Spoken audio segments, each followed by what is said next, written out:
Yeah, thank you guys. And I was just reminding folks from outside that we're starting this panel and they will be interested. I would like to invite all my panelists to the stage. So we have Christian Montoya from MetaMask. Christian's leading the MetaMask Snaps product team and also developer innovation for MetaMask. And we have Sahil, Dewan from Karma3 Labs. He's the founder and CEO of Karma3 Labs. We're actually, myself also from Karma3 Labs, I'm responsible for strategy and operations. We actually just announced today we're building a protocol, the Open Rank protocol for a decentralized reputation system. And we have Simon Brown. Simon's advisor for Consensus and one of the co-founders of Verax. That's the attestation service for Linux. And last but not the least, we have Andrew Hong from Dune. Andrew is the headmaster for data in Dune and also a serial entrepreneur around reputation and data in the space. Thank you so much. Before we start the panel, we'll hear from Christian and Sahil on their late innovation for Snap's permissionless distribution. And welcome, Christian.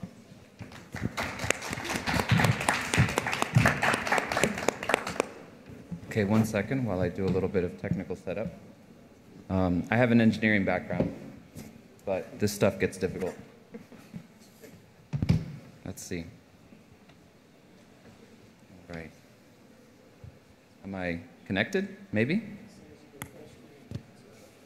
Oh, yeah? All right. So just to give a warning to the visuals team, I will switch to a live demo at some point. I don't know if that will be possible, but we'll start with the slides. So I'm going to talk a little bit about what we're doing with identity and reputation at MetaMask, but before I get there, I need to set some context and explain why. That's usually where I like to begin. So if you'll just bear with me while I talk about vision and ideas, yeah, we'll start there. So I'm going to talk about why identity and reputation needs to be on-chain. And I'm going to talk about three things. First of all, blockchains are trust machines. Second, I'm going to talk about the road to on-chain identity, what that looks like and how we're getting there. And third, how this benefits users. So firstly, blockchains are trust machines. Now, I know all of you are probably experts on blockchains, what they are and how they work, but I'm just going to talk about some basics here. So as we know, blockchain networks are trustless. The blockchain enforces and incentivizes trust through consensus, and nodes that fail to remain truthful to the system are cut off from participation. So you are incentivized to validate, along with all of the other nodes in the system, the truth about the history of the chain. And so the blockchain is trustless because I don't need to trust any participant, right? Any system that's helping to validate the chain. The network guarantees truth by design. Unfortunately, as we've seen, since the proliferation of blockchain networks, that doesn't mean that everything is safe to use.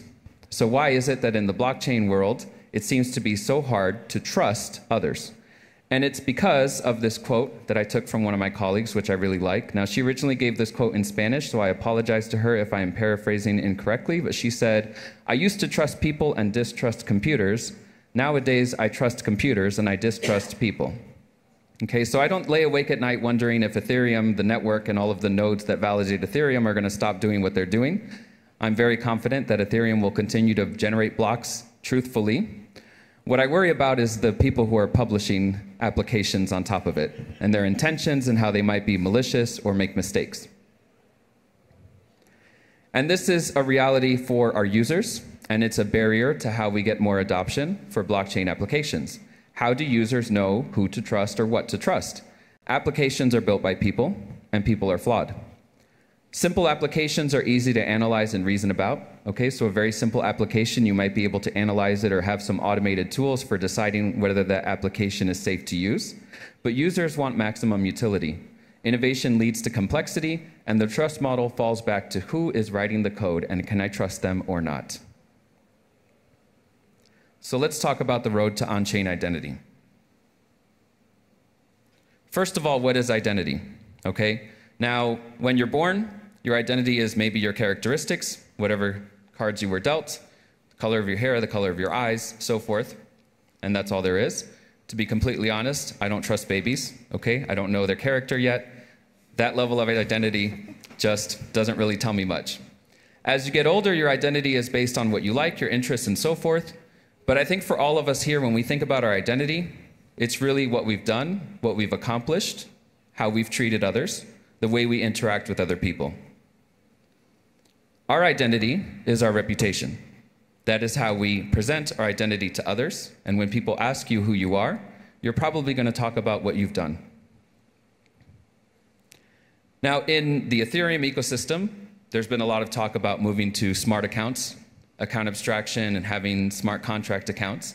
I was on a panel yesterday about EIP 6900, and of course we were talking about why are smart contract accounts so important. And it's because, well, in the earliest days of blockchain, right, if you were using Bitcoin back in the very beginning, you had these wallets that essentially would just generate a different address for each transaction. And so those addresses were ephemeral. There were lots of them and didn't really matter. You were just moving funds around. The base unit in the Bitcoin ecosystem in the earliest days was just the funds, the transaction outputs moving around. But in the Ethereum ecosystem, you have an account model. And if you've been using Ethereum, believe it or not, you have an on-chain reputation.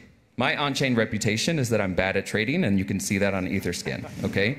You can also see that I participated in various ICOs and NFT drops and so forth, and that is my reputation, and it's stored forever. As long as the Ethereum network runs, everybody knows I am bad at trading, and I can't lie about that, okay? Now, with smart accounts, we have the ability to put that reputation into a smart contract account that has lots of different utility. And what that means is that now you can store even more information about a user. And the reason that information is important is not to track the user or to know everything about you, but it defines what you can do and all of the different ways that you can interact with others through the blockchain. And you might think, well, if I have a smart contract account and that is my hub of my identity as a user and that's my base account, well, that's kind of limiting, right? Like everything is there, but what about if I want to go and interact on another chain or interact with different addresses and so forth? And the reality is that this is not a limiting concept. So these smart contract accounts, through various interoperability protocols that are being developed as we speak, can be used actually across different chains and with different contracts and with different accounts. You can connect different accounts to a smart contract account, and you can use those accounts for different things. You can even delegate functionality to different accounts that you use in different contexts. So these identity hubs are actually becoming very powerful, and the cool thing is that then that makes your reputation portable, which is of course very important because we are in a roll-up-centric universe where we are building lots of different blockchains for different use cases, and users will want to do things on those different blockchains, and the ability to make that reputation portable is extremely powerful. Now, the other cool thing about this is that if you have indexing systems and you have off-chain systems, and now with things like ZK proofs and off-chain credentials, counterfactuals, and so forth, you can actually then create proofs on-chain of identity that is represented off-chain. You can take activity that's off-chain and store credentials about it on-chain. And so you can actually do lots of different things where users are moving through different networks and their identity is able to be portable as they do that. And that's very exciting because now we can power lots of different use cases. And we're currently in a state where, obviously, if you're using blockchain applications, it's very obvious that that's what you're doing because you're switching chains and you're interacting with all these different networks, and everything is very technical. But in the future, I think what we will see is that it will be almost invisible to the user. They may not even know that they're moving between different networks. All they have to know is I have my hub of my identity and my actions on-chain, and I have all of these different services that just interoperate with that. So part of the reason this is so important is that when you have smart contract accounts, you can store information. And there's two things you can store. One is attestations. What do other users or other entities in the system say about me? What do I say about others? Things like this person is trustworthy. That's pretty subjective. But you can say things like this person participated in this campaign, or this person minted an NFT from this artist. Or you could even say things like this person reviewed my application, or this person met me at an event, or something like that, right? So I always say to people, when I get an invite on LinkedIn, I'm probably not going to add that person if I've never met them, if I've never worked with them. So I have an implicit idea of what an attestation is, right, of having actually met someone or worked with them in the past. But imagine if that was represented in a way that could be used on-chain. And likewise with credentials, you can have credentials for all sorts of different things. And the really cool thing about what we're building right now in the Ethereum ecosystem is you can take those credentials and put them into proofs and put them on-chain. And that credential that's off-chain, I'll give an example that I know some people don't like. It might be some verification that I'm a US citizen, for example. And I don't have to have all that information that would be needed to verify it. I just have an on-chain proof that says, yes, this person is a US citizen verified by some service. And so all of this comes together because there is a human element in on-chain validation, which is that we need to validate in the process of interacting with contracts that the person who created that contract is trustworthy. And it comes down to two things. Does this person have good intentions? Does this person know what they're doing, right? And so oftentimes the way to determine that is based on past behavior. And so either they are good at developing smart contracts, hopefully, or they have not scammed people in the past. And by combining these different things that I've mentioned that we're able to put together on-chain, we can then verify that. And part of the reason that's so important is because what we're moving towards is a world where when you're interacting with smart contracts on-chain, you need to validate that trustworthiness in that process. The scope of what you can do in a single transaction or in a single block is expanding as we're able to combine different smart contracts that can work together. And so in the process of interacting with these different smart contracts that are providing different functionality or different plugins in a smart contract account, you need to know that each node, or I should say each component that you're interacting with is trustworthy. And so that means that you need to know that the trust is represented at the source of truth of where the interaction is happening, and that's on-chain. That doesn't mean that all the data that contributes to that trust sentiment is on-chain, but the proof of it needs to be where that interaction is happening. So what's really on-chain when I say that identity and reputation are going on-chain? It's the proof, okay? Now let me talk about how this benefits users. So a marketplace is an exchange between people, and marketplaces go back thousands of years. We've seen many different marketplaces. And when we think of applications, applications are just a marketplace of innovation for users. And a marketplace cannot thrive unless it provides value. So when you have an application marketplace like the iOS App Store, the reason it thrives is because it provides value for users. And in the early days, it might have been, yes, there's a fun game on there that gives me enjoyment. Now that's where I go to find the application that I use to call a taxi or an Uber, right? So it provides value for users.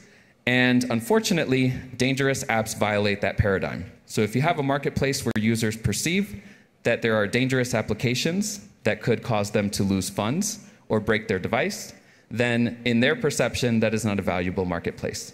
So the security of the marketplace affects all of the consumers of that marketplace. Now, reputation is a measure of value provided. And in a marketplace, providers are incentivized to provide value consistently. What that means is that your reputation in the marketplace is based on whether or not you've built good applications that are safe to use and provide value. And that reputation builds over time as you continue to operate in that system. And user attention will accrue to the providers that build the highest reputation. I'll give an example of this. People have a really good impression of Apple, that they build reliable devices that are safe to use. And as long as Apple continues to build that reputation, users continue to flock to their products. Whereas other, let's say, hardware developers who have a reputation to build devices that sometimes break or are easily hacked, users do not flock to their products. Users are not so enthusiastic to use their products. So the user attention accrues to the providers that build the best reputation. So your brand is your reputation. I'll give a quote here that definitely speaks to this. I've learned that people will forget what you said, people will forget what you did, but people will never forget how you made them feel. That was Maya Angelou. When we talk about branding in business, we talk about your brand is really how you made people feel, and that's really how did they feel about using your products. Did they feel that your products were safe to use? Did they feel that your products made their lives better? That's where the brand comes from. It's less important about the detailed features that you have or how nice your products look or what your products do, and it's really about how people feel when they use your products. Now, in the world of blockchains, the blockchain might help us remember what we said and did, But at the end of the day, our reputation is based on the impact we had for users. It's the sum of the experience that users have when they use our products. It's the sum of the experience that we have when we interact with each other. So I'm going to talk a little bit about how we're relying on reputation at MetaMask. So at MetaMask, we've actually built an application platform, and it's called MetaMask Snaps. I like to think of it as a marketplace for innovation. How many of you here have heard of MetaMask Snaps? Okay, very good. I don't have to talk too much about the details here. But essentially, snaps are applications that you can install into MetaMask.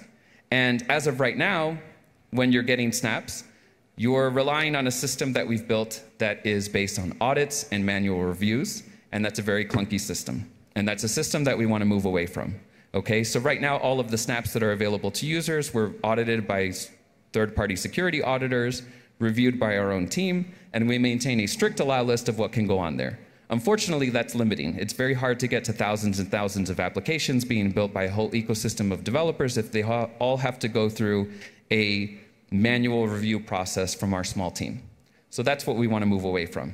And so what we've been exploring is how can we build a system where people can trust that the applications that they're seeing are safe to use? Or how can they know whether the applications that are deployed in that marketplace are safe to use? We could try to go through a model where lots of people contribute to that sort of gatekeeping process, but then how do you extend that whole process to everyone? Rather, what we would like to do is go to a model where the community can attest and vet all of the software that's going into the system together and can determine what is safe to use, and that information is transparent and public and available to everyone who participates. So I'm going to switch over to a live demo here. Hopefully you still see my screen. Yep. So this is our snaps directory that we have today. And there's all of these snaps that you can install and use inside of MetaMask. And as I mentioned, these are all governed by a strict allow list that we maintain. Now, on Tuesday, we announced a cool project that we've been building with Karma3 Labs, and that is an experimentation. It's our first phase of experimenting with community-powered software reviews and community-powered trust. And so what's really cool about this is that you can actually endorse and dispute all of the different applications that are available in this system. Now, this looks very rudimentary right now. We're obviously in the early stages of testing how this works, and so I know it may look very simple, but I can actually connect and endorse applications that are in the system. I could say that this snap has a good user experience, it's useful, and it seems secure. And I can sign that attestation, and that attestation will actually be published and will feed into a system of community sentiment that applies to this snap. And I can actually view all the available snaps and see how they have been attested to by others, right? So this one is endorsed by the community. There's 2 endorsements and 1 report from the community. I can also see all of the participants in the system, and I can even endorse other participants in the system. So I can find a participant, and I can endorse them as well for software development or software security, or I can report them if they're scamming, hacking, or something else. And what's cool about this is that this information, like I said, is public and consumable, so Karma3 Labs has actually built an explorer that allows me to view all of the information that's being generated in the system, and this is computing all of that available information to determine all of what is endorsed or disputed by the community. So there are all of these nodes. There are snaps, which are these nodes here. They have these identifiers. Actually, this is users right now. 1 second. Let me go back.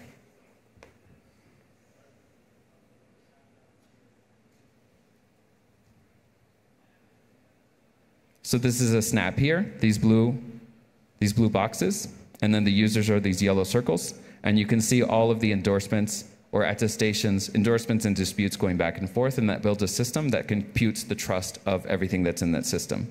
Now, I show this to you not so much to show you how it works, but to show you that this is something that you can help us experiment with right now. And the reason I'm saying this is because this is a new approach to determining what's safe to use. Everything that's been done in the past is pretty much just based on manual curation systems, and we want to move away from that. And so the reason that we announced this week is because we're inviting everyone to come and test this system with us, and we want to see how it performs and how resilient it is in determining what software is safe to use or not. So that is the end of my presentation. And at this time, I'm going to invite Sahil, who's going to talk even more about this. And yeah. Thank you. Thank you, Christian. I think that The last graph is pretty interesting, but in the interest of time, we'll probably take some of these discussions after this panel. We want to dive more into the reputation topic around building it permissionlessly in communities. And we can take some questions afterwards from the audience about the Snap's permissionless distribution. So my first question, I think this is a great use case we're just seeing for MetaMask Snaps. And this is the elephant in the room, right? So we've been talking about how to build the tech stack to support all kinds of use cases and data. But how solid are these use cases? Everyone is saying that we need identity for airdrop, sorting out airdrop hunters. But we've been talking about this for like a couple of years, right? And which are the other notable, like real use cases for reputation systems contributing to a community in Web3? I want to throw this hot problem to our panelists to share. I nominate Andrew to answer. Sorry, the exact question is? Which are the actual solid use cases you're seeing in Web3 employs reputation in a meaningful way? Yeah, I mean, it's a good question. I think in the past, we've only really talked about it in the context of airdrops because we haven't had a marketplace and we haven't had a social graph like Farcaster to apply it to. So it's always been like we want to apply reputation to airdrop farmers like a degen score and use that to gate who gets access to like the alpha or beta vaults of MakerDAO or Yurt. You know, like that's been basically the extent of it for the last like, I don't know, five or more years. I feel like this is the first year where it's like with like Farcaster Social comes out, like we're able to like actually have meaningful ways of measuring reputation, but also using it. And same thing for like MetaMask Snaps. It's like, there's actually a reason for this reputation to exist besides like gating users. Like this actually makes the application and experience richer. So it's like, I'm very excited to see what else we get to now that it's moving away from just airdrops and early access and allow lists. Great. Any other panelists want to add? Any other use cases you have seen or you believe will be taking momentum? Simon? Yeah, so I mean, when you start thinking about it, there's like almost an unlimited amount of use cases. And it can kind of become a sort of an overwhelming design space because you can sort of design for anything. But in terms of like the real concrete use cases that we're seeing beyond just like proof of humanity for airdrops and weeding out like Sybils and bots, I'm starting to see a lot of chatter around potentially like the effect of regulation in DeFi and what implications that has. And I think DeFi protocols are starting to think about like how they verify the identity of users. And obviously we all have very different thoughts and feelings about what that actually means, but it seems to be like a lot of conversation and a lot of signal in that area. And if that starts to kind of become a concrete use case, that opens up other use cases. So for example, a whole market for under-collateralized lending, which could be enormous, you know. And then another area that I've seen interest in is like reputation for like communities. So like we're seeing that in gaming, where gamers want to kind of take like all of their accolades that they've put loads of like blood, sweat, and tears into and port them to other communities. And access like discounts, promotions based on their gaming acumen, and that's like something that we've actually seen concrete use cases for. So I see all of these little things as sort of baby steps toward like a burgeoning kind of rich, vibrant identity and reputation ecosystem. Sorry, just quickly jumping off of the DeFi application, one that I forgot to mention, like Uniswap V4 hooks. I feel like it's like they talk about it a lot, but if you look at hackathons for V4 hooks, a lot of them are all identity and reputation based. Like there's quite a few ones that like ZK proof different things and aggregate the proofs. So it's like you're not just verifying you're a KYC'd user, but like you can add in other proofs from other chains and combine these in different ways into hooks. Like I feel like that's one of the more vibrant, I feel like, identity reputation applications I've seen in DeFi recently. So I think what Christian said in his second or third slide is actually pretty cool and fundamental, or what Christian's friend said was, I've stopped trusting people and I've started trusting code or machines, right? And I think that's pretty cool. Blockchain's given us code, which is going to work. But people, at the end of the day, are creating these apps, are creating these consumer experiences. And it's scary, right? So the way I think about where's the demand for reputation, I start to answer, how do I make it easy for people to buy, vote, fund, discover content, assets on the blockchain? And if you think about it, all of these are fundamentally reputation use cases, right? Hey, who do I trust on Farcaster? Suddenly there are 5,000 people following me. Are they bots? Are they spammers? Are they Sybil? There are 10 new NFTs coming up on a new chain that I'm excited about. Are they going to drain my wallet? Are they going to have this malicious signing kind of, somewhere? Because people don't have time to look into these things, right? So I think there's a huge cost of safety and security and engagement that users are paying today to interact in Web3, and we have to get rid of it through some of these systems. And that's where I feel like now is probably the first or the second year when we're seeing all of this happen. Crypto wasn't a multiplayer game before. It was a single-player mode casino, which wasn't bad. It was needed. But now we're kind of finding a new horizon where it's more about community interaction and social graphs forming. So how do we create something from that is kind of how I think about it. Yeah, I'll just add one example based on something Andrew had mentioned on Farcaster or on Warpcast.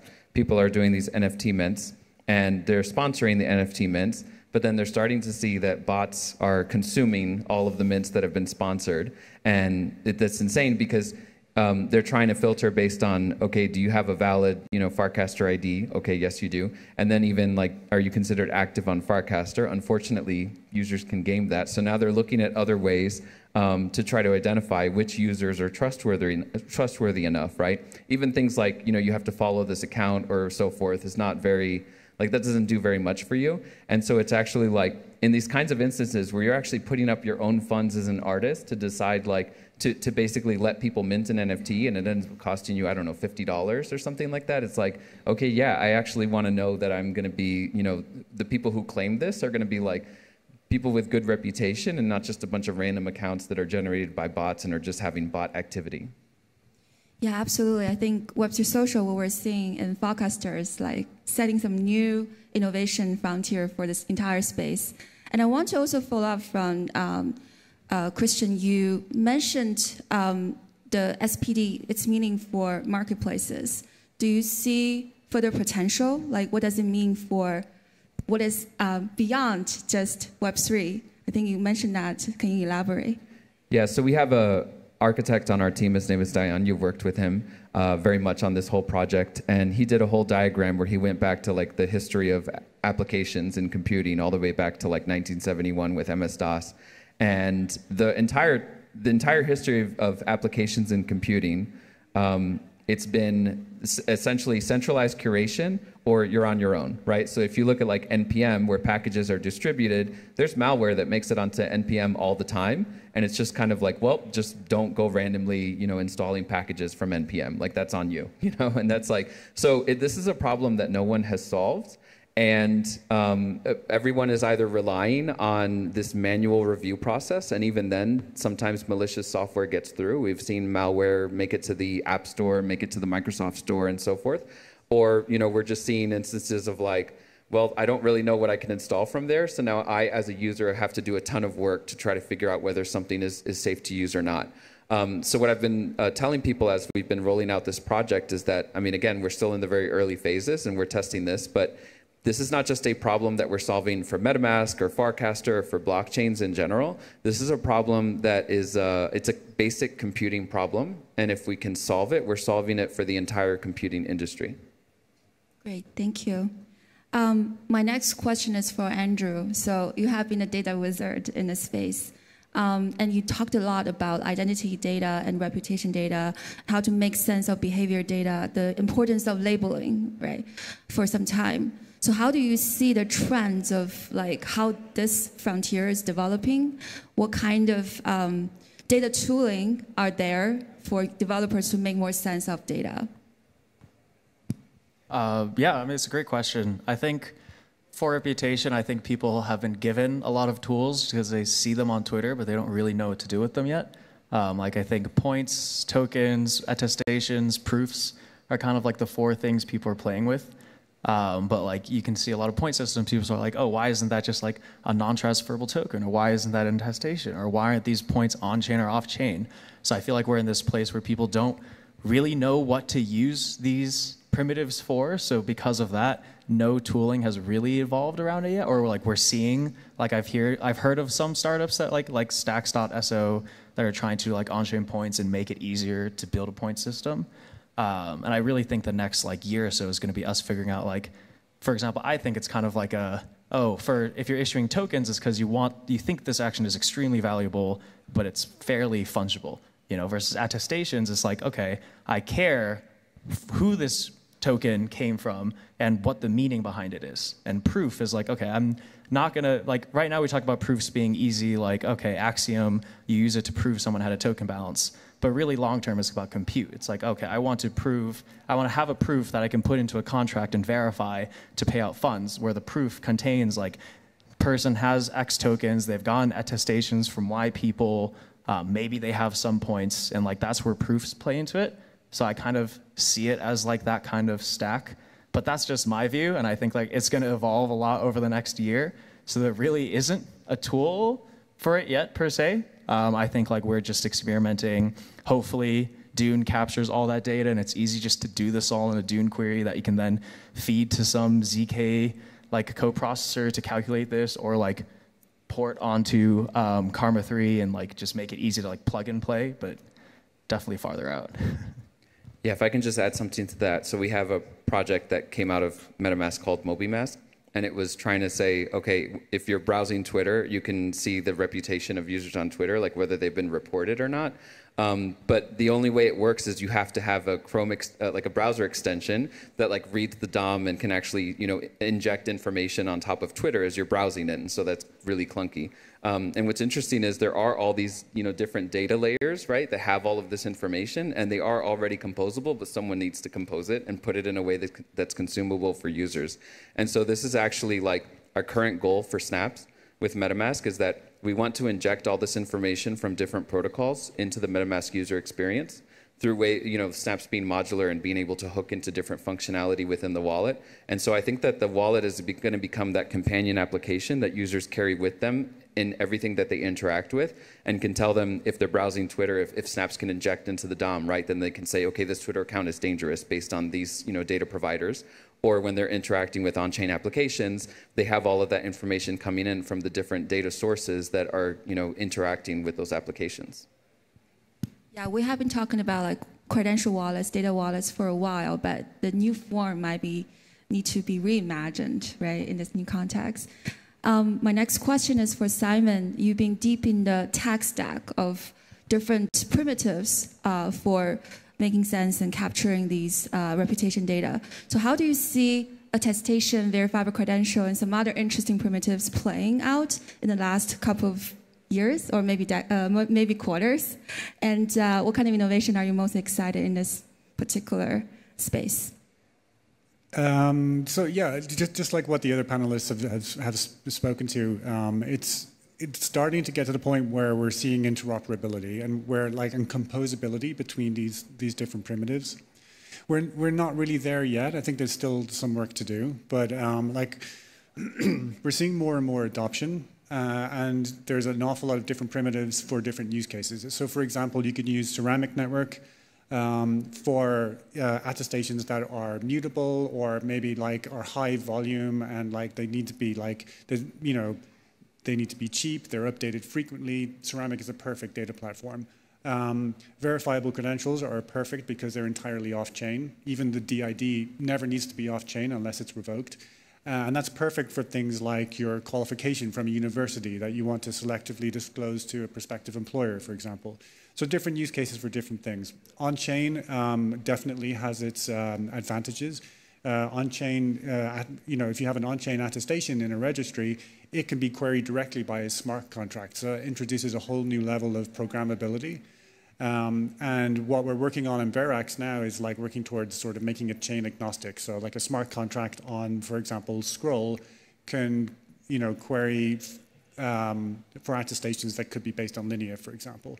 And there's a whole bunch of ways to do that. You can do it through CCIP read, or you could do it through intents or ZK coprocessors in a way that's sort of an implementation detail.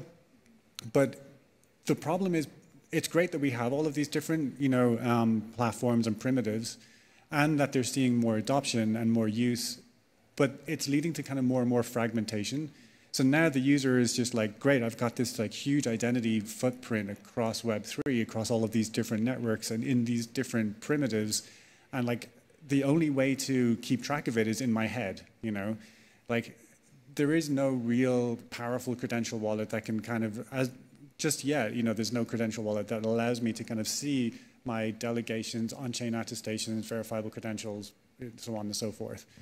I think we'll get to that point, but it is still a big challenge, right? Because it's not just about composability on-chain. If you look at it from, so I guess like in an academic parlance, there's two sides to it. There's like it's really about semantic interoperability. And so on one side, you've got what's called morphological semantics. On the other side, you've got epistemological semantics. And these big like academic words, what they really mean is, in a morphological sense, you're talking about data structures. So like a person can be like first name string, last name string, date of birth, number, gender, enum, is alive, Boolean. And you kind of need these things so that different platforms can parse reputation signals from like other platforms, and that's fine. But you still need somebody to interpret it. Like, so you have a reputation in some community. What does that mean to another community? And as a user, I have this like reputation. Maybe it's an attestation. What does it actually? How can I use it? And how do different communities interpret it? Maybe some community puts a huge value on it and another community just doesn't care. And to get to the point where a user can understand, you kind of need this what's called epistemological semantics, which is about the interpretation. And not just the interpretation, but the interpretive interoperability, so that I can understand how like different communities interpret this reputation and what it actually means. It's only when we get to that point that as a user, I can actually say, well, what's the value of my reputation? How do I quantify it? How can I use it? What sort of opportunities does it unlock? And when we get to that point, then we can start, like, people are incentivized to actually curate and care for their on-chain identity and reputation. And that's a huge challenge. Yeah, I mean, there's a lot of progress being made. And like at the previous talk, you spoke a lot about like kind of tackling this problem of like semantic and interpretive interoperability. I think that that's probably going to take another couple of years to get to that point. And then users will feel comfortable understanding and managing their kind of reputation footprint across Web3. Great.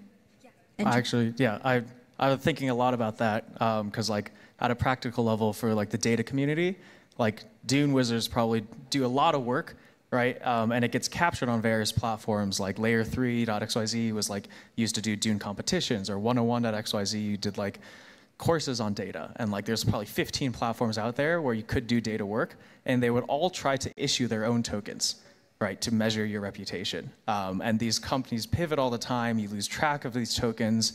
No one can just look at the chain and be like, ah, yes, these are all the tokens that matter to data analysts. So like an experiment that I've been running recently is called like the Byte Explorers, where it's the idea of like, okay, every data analyst gets an ERC 6551, which is like a smart account, and it's up to the community to issue the tokens, right? So if you answered a question on Farcaster, you completed a bounty, or you just submit, like you tweeted about a Dune dashboard, we as the community will say, okay, that's an ERC 1155, that's an attestation. It all comes up in the 6551 so that we're able to, like anyone outside can be like, okay, what are all of the tokens and attestations involved that matter to data analysts? Oh, I just need to check this ERC 6551 account to kind of see like what are the tokens that matter, which is the I don't remember the words, the structure of the data, and then it's also easy to then interpret it because it's all in one place. So that's been a trend. That sounds very cool. Yeah.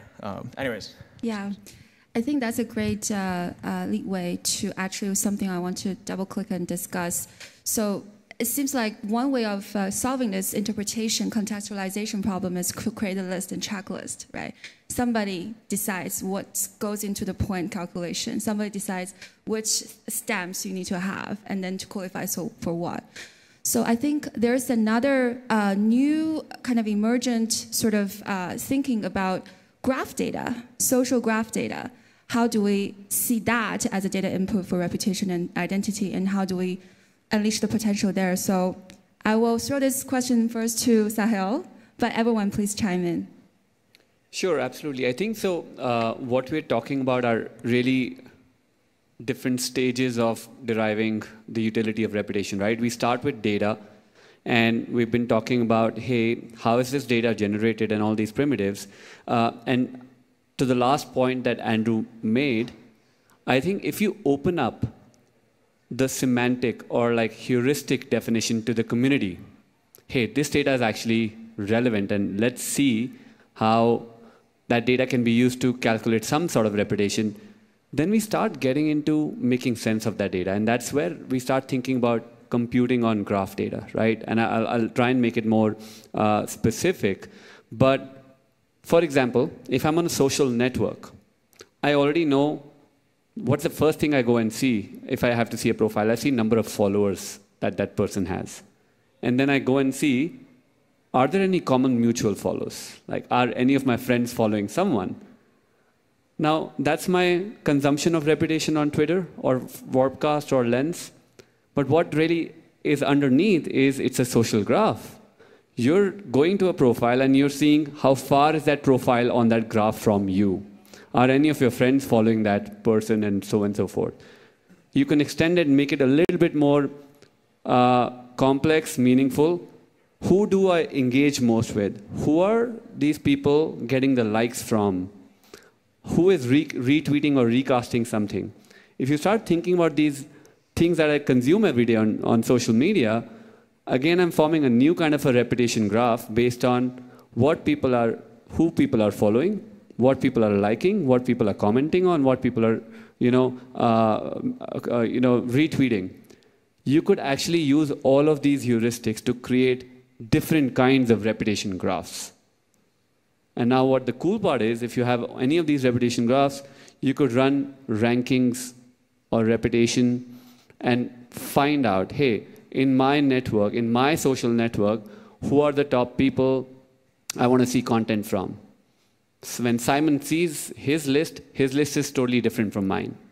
And because you're not letting Twitter tell you who Simon should see and who I should see, you have an open data layer.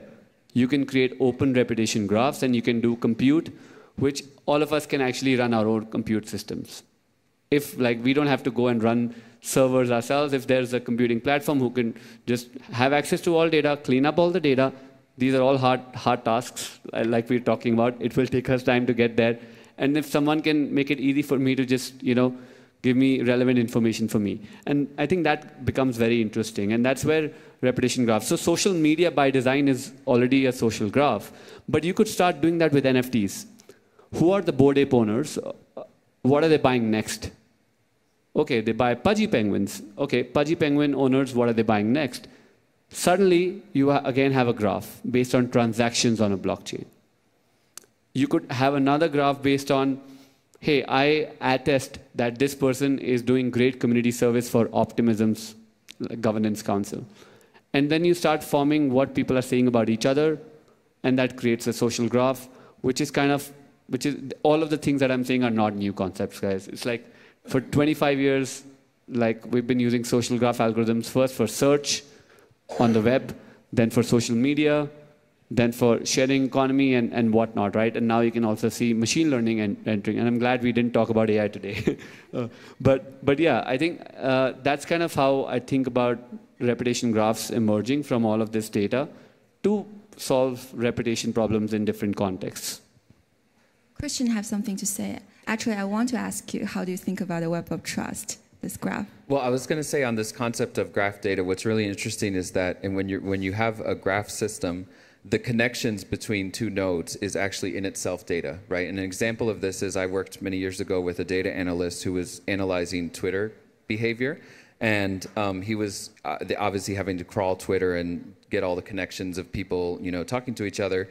And he did this analysis of like looking at like polarizing accounts, like accounts that talk about like hot button topics versus accounts that just talk about, you know, general things that anyone likes, right? So there were some accounts that have like, you know, the popular accounts that talk about like, you know, food or sports or whatever have a pretty similar broad graph, but then like accounts that talk about politics would tend to have these distinct graphs. Like if it was a Republican account versus a Democrat account, you could actually look at the entire graph of their followers and find that there was very little overlap, right?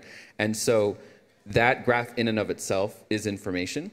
And what's really interesting about that is that you can analyze that, and even without knowing too much about the individual participants in that graph, the patterns of that graph tells you something, right? So a good example would be a scammer that's generating lots of fake accounts. Those accounts would have just one connection back and forth with the scammer, or they would just have connections between each other because they're just algorithmically generated and then following each other. And yeah, if I interact with a scammer account on Twitter, it's not followed by anyone that I follow. They're not connected to anyone that I'm connected to, right? So there's this graph there that is separate from the graph that I'm participating in, and that in and of itself is information. And it's very similar to like, you know, with NFTs, you know, someone who's generating a lot of scam NFTs, it's probably the same accounts, you know, that have those NFTs over and over, or tokens that are distributed. When they want to fake the distribution, it's distributed a bunch of fake accounts that don't have lots of other legitimate tokens, right? And so it's really interesting how like even the connections in and of itself and the representation of the graph as a whole is information, and you can take snapshots of that over time and see how that evolves, and you can even identify patterns and make assessments based on the system or the participants in the system based on the connections between them. Absolutely. So if we were to use the web of trust, a trust graph as a solution, potential direction for solving reputation problems in communities, but we don't have that data, right? So we don't have a lot of peer-to-peer attestations for certain types of reputations, and forming a graph we can work with. So how do you see this challenge be solved? Like how do we bootstrap and how do we build a good graph to signal trust out of a community? I can probably start since this question keeps us awake in the night. But I think there's two interesting approaches. One is that you could bootstrap from existing social graphs. For example, you could see what FriendTech did, right, with Twitter Graph. Or you could use Farcaster Graph to go and bootstrap a new community in crypto, which is cool, which you can't do in Web 2. So this is a new way of doing things in Web 3, right, which is not possible in Web 2. Or you have to really grow through many APIs and pay a bunch of fees. And we don't even have, we can't even now praise Reddit for being accessible as it used to be before. So that's one way. I think the second one is it's hard, but you have to do intentional curation. You have to bootstrap a community with intent. Hey, I want to create a community to what Andrew's saying, byte explorers.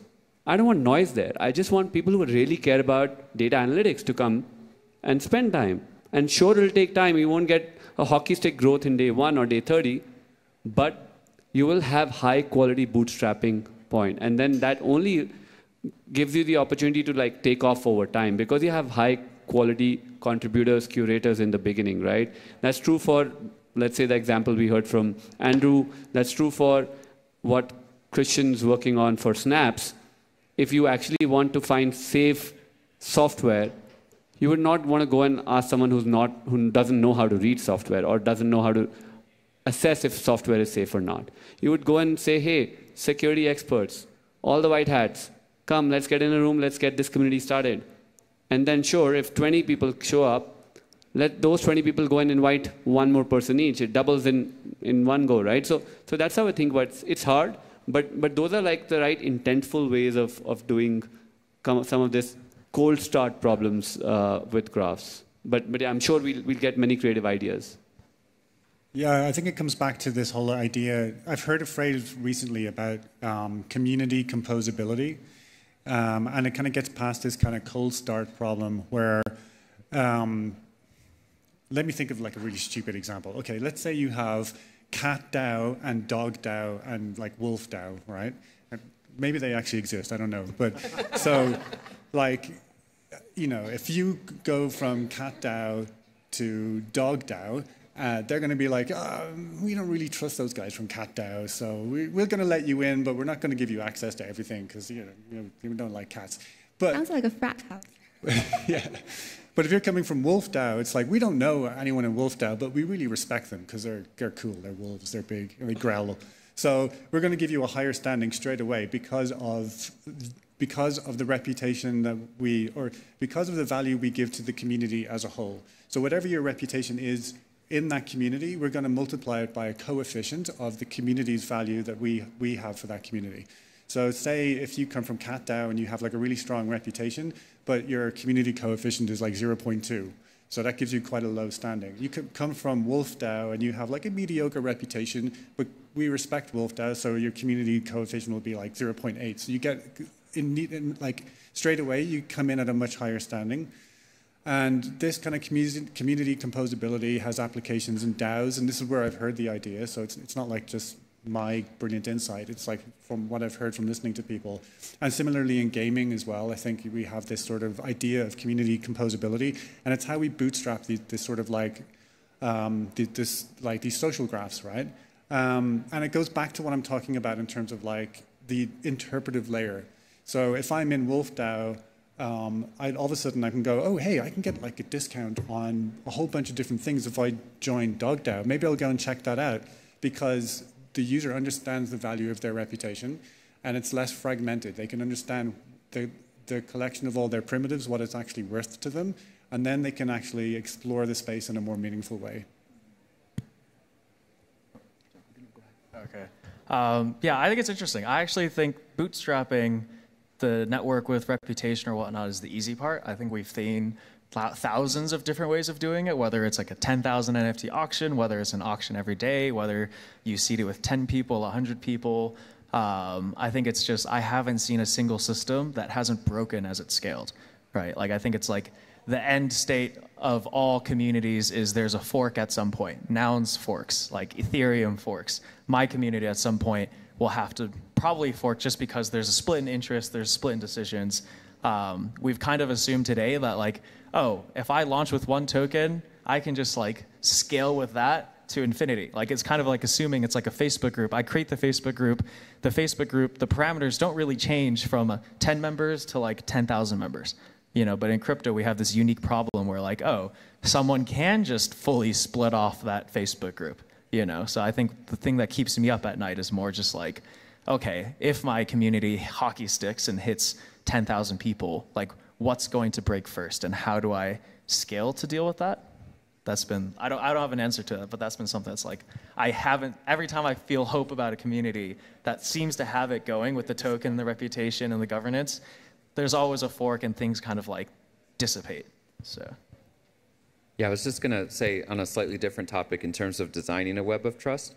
So, you know, most webs of trust are pretty simple, and at least the ones that are built today, in that it's just like, okay, how many followers do you have? But all those followers are treated as being equivalent, right? So, you know, I have a friend who used to actually run a business where, and he didn't really tell many people what it was, but he would actually game the Twitter algorithm to like get you a lot of followers and then get you a lot of attention. And it was a system that was easy to break, and that's why he was able to break it. And so what you know, in terms of designing a web of trust, right? You start with like the primitives of like what contributes to a user's reputation, like the individual things. But then you build a system where you can actually weight that reputation between the actors in the system, right? So reputation is transitive in the sense that like if someone has really good reputation and they make an attestation about me, that carries more weight than if someone who's like new to the system or has a bad reputation, right? It's like if my classmate says I'm smart, who cares? If the professor says I'm smart, maybe I am actually smart, right? So there's a difference in these attestations depending on who they come from. So a good web of trust is designed where you can actually weight that reputation. And you can actually design it in such a way that when you measure it, you're measuring it based on the reputation that is going from one node to the next, like that capturing that information. And it's part of the reason that I like the trust computer so much is that it's actually looking at how is that reputation weighted between the participants in the system? And you're actually able to capture something that before it would have been sort of like implicit, like you just know in your head that some participants are more trustworthy or not. But now that we can put reputation in a way that's consumable, we can actually make that explicit. Yeah, and one example, one real thing I dropped on Forecaster today is like, there's this chatter, I want to see the reputation score of my followers, because if there are two friends who have the same number of followers, it's like, really, are really reputable people following you versus you, right? And that's exactly what Christian's saying. Now we have open data and we can try and bring these things up, but it'll take time. I think it'll take time. Yeah, a great example is people talk about like engagement farming in social networks. I might get to 2,000 followers very quickly because I'm engagement farming, but those are probably low quality followers, whereas someone who gets there over time by just posting quality content, those are probably higher quality followers. And before we didn't really have a way to measure that because again, these systems just treated every follower the same.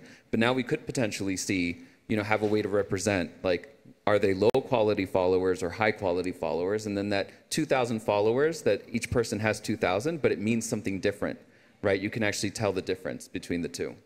Right, absolutely. It's like a very important social engineering process, right? Like if you have a system, have a lot of players, how do you actually surface the right ones? And another direction would be you build a very tight, small community. You grow and build the community around reputation. Then you have the right people and to filter through. But these are really great conversations with the panelists. I want to also take some questions from our audience. If anybody has anything you want to ask our panelists?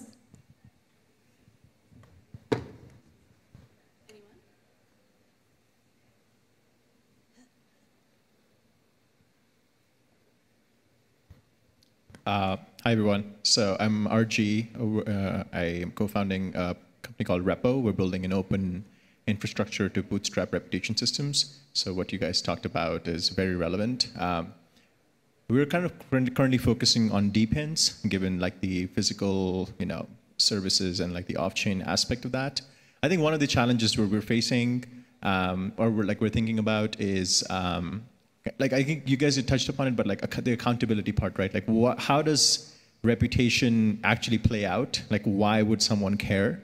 I think in the case of social reputation, I think it sort of makes sense, right? If you can you can like kind of put guards against the wallet or something like that. But I guess in the case of physical services, we're kind of thinking about like how do you disincentivize or like leverage reputation for creating guardrails, so to say. So would love to kind of have any insights as you're thinking, as we're thinking about like deepen reputation. How do you think about guardrails, building guardrails, leveraging reputation systems? I can talk to this one. Pre-crypto, I was very into urban science. So I think for physical systems, the main and urban science, for those who don't know, it's putting data science on top of urban planning. So it's like making your streets smarter, making traffic smarter, making your buildings smarter. And I think the theme there that always came down to like who actually cares about it comes down to accountability. Right? I think Boston ran a really great experiment where they would measure which communities made the most 311 calls, right? So a 311 call is where it's not emergency, but like, hey, that fire hydrant's been leaking for 3 days. Can someone come fix it, right? And they would find like the communities that were like not in the business districts that might be more ethnic made a lot more 311 calls than like maybe the more popular communities that had like tons of people and skyscrapers, but no one actually cared about the community around them. So I think whenever I think about DPIN now, it's like, okay, the people who are most active are going to be the people who care the most about accountability. I don't know how that plays out when you now have crypto incentives involved, because obviously the people making 301 calls, like as an urban planner, you now think about like, oh, like how do I do like airdrops? Yeah, exactly. Like if you gave them an airdrop, like you now might get spam 301 calls, or people might make messes on the street to make a 301 call. Right, so I think it's like that's really hard and something like urban planners haven't figured out. But like accountability is what my brain always comes back to. Like it's the same as like you're growing up and your parents get mad at you for not turning the lights off. Like it's the same feeling. I think a sort of similar question was asked I think it's a sort of a similar question. It was asked when I was on a panel in DevConnect, and a guy was saying like, "Hey, you know, I'm a landlord. How can I like use credentials or attestations to ensure that like the people, like the tenants that I have in my apartment, that they're decent, that they're going to look after the place, they're not going to wreck the place or abuse it." And it was a really interesting question that got me thinking, right? And it got me thinking about the power of like on-chain attestations, especially, and the difference between verifiable credentials. And it relates to your question somewhat, because as a landlord right now, I've got this really high bar for like, I need like your references and I need like all of this other stuff. And there's all of these documents and bureaucracy that I need in order to be confident that I can trust you and you can be my tenant. And that creates a lot of friction and bureaucracy, and it's very cumbersome. But it's because I don't know what data is available. I'm just assuming that you have this data, right? And maybe you can give it to me as verifiable credentials and it'll make things easier.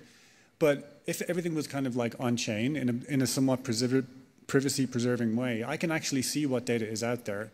And it lowers the bar from like expecting like all of this sort of like, you know, the selective disclosure of all of this different documentation. I can see what's there already, and I can see what other people are placing trust in. And I can see what's available and easily accessible, and that I can have confidence in. And that lowers all of this bureaucracy like by an order of magnitude. And that sort of like can be applied generally, not just from like tenants and landlords, like, but across like a whole bunch of different like, you know, physical infrastructure scenarios. And it's kind of like really, really interesting. It's a really interesting paradigm for like the motivation for why you would put things on chain in a public way, is to kind of have this discoverability of data. So I have 2 layers of like answers. The first one is closer to what both Simon and Andrew mentioned, which is a fundamental layer, is around doing good karma. As much philosophical it sounds, but it's also about ownership and accountability. It's exactly why there are so many amazing open source developers contributing to open source code in today's world. Why do they do that? They have a sense of shared communal, shared ownership and accountability, right? So that's kind of one way, one reason, which is more intrinsic kind of. And I think where this becomes a little bit more practical, the second layer is now that the data is available on chain, you can do things like retroactive public goods funding. You could use that data at some point of time, let the community come and organize and say, hey, everyone who made a 311 call, I know exactly you didn't expect anything, but here's the reward. Of course, then people start expecting rewards, so that becomes a little bit of a cycle. We have to keep on solving these problems. They don't end. But I think we have the ability to kind of use this open data, open social capital, or whatever communal capital that you build to do cool things. And I think that's also a bunch of experiments that we're seeing in crypto happen now, which haven't happened before. If you check out Optimism's RPGF, that can probably be applied to Deepin as well. So I think those are a couple of layers to think about.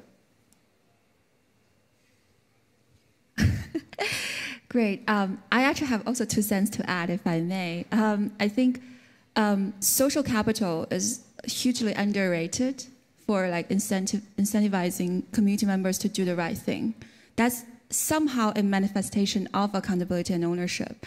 But how do we make it visible, liquid, and sort of like design a system to reflect that?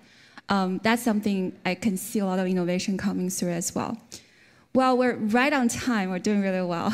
Thank you so much, everyone on the panel. Please give a round of applause to our panelists if you enjoyed this discussion. Thank you.